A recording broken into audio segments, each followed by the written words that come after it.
Good evening, everybody, and welcome to my Week 7 discussion board. So, brief overview of the presentation tonight. So my program is the Armed and Prohibited Persons System program. This is a program that is, its main goal is to remove the firearms from individuals who have been deemed prohibited from owning firearms in the state of California. I'll go over the qualitative design aspect, types of qualitative designs, data, how I'm going to collect the data, and then some reliability concerns that I have.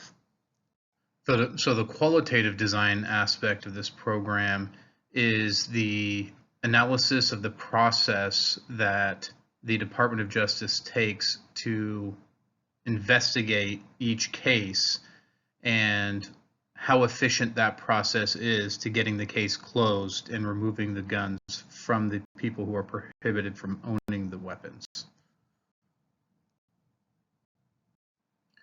The design methods that could be used for this is the phenomenological study that would entail interviewing current and former Department of Justice officers to obtain information on the current process for investigations and their views on how well this process works and if there was any recommendations they would make to improve the process.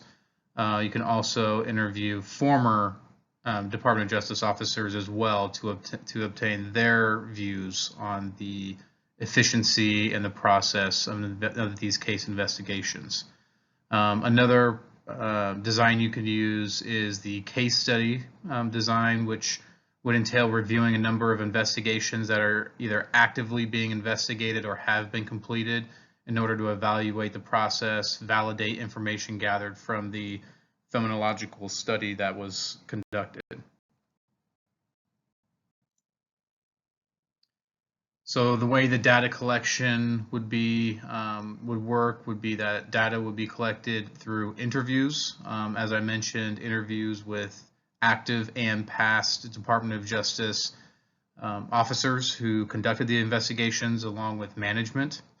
And then for the case studies, observations could be used to physically observe the agents working the cases and physically observe what that process is and how they go about conducting the investigation.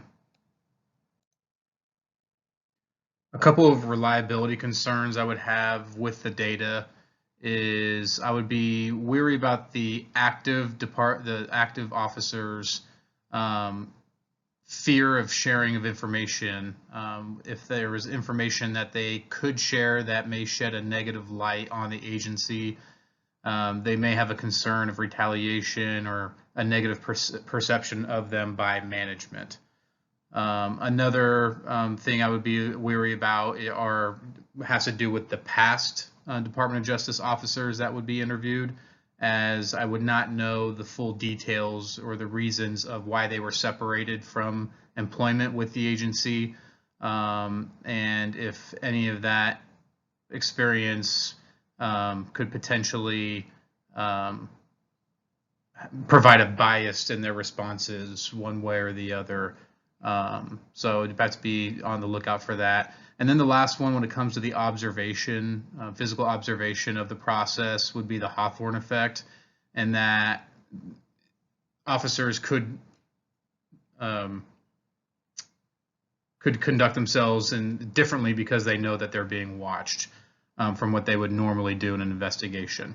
So those are the three reliability concerns I would have with the data. So thank you very much for watching my presentation. I look forward to watching everybody else's.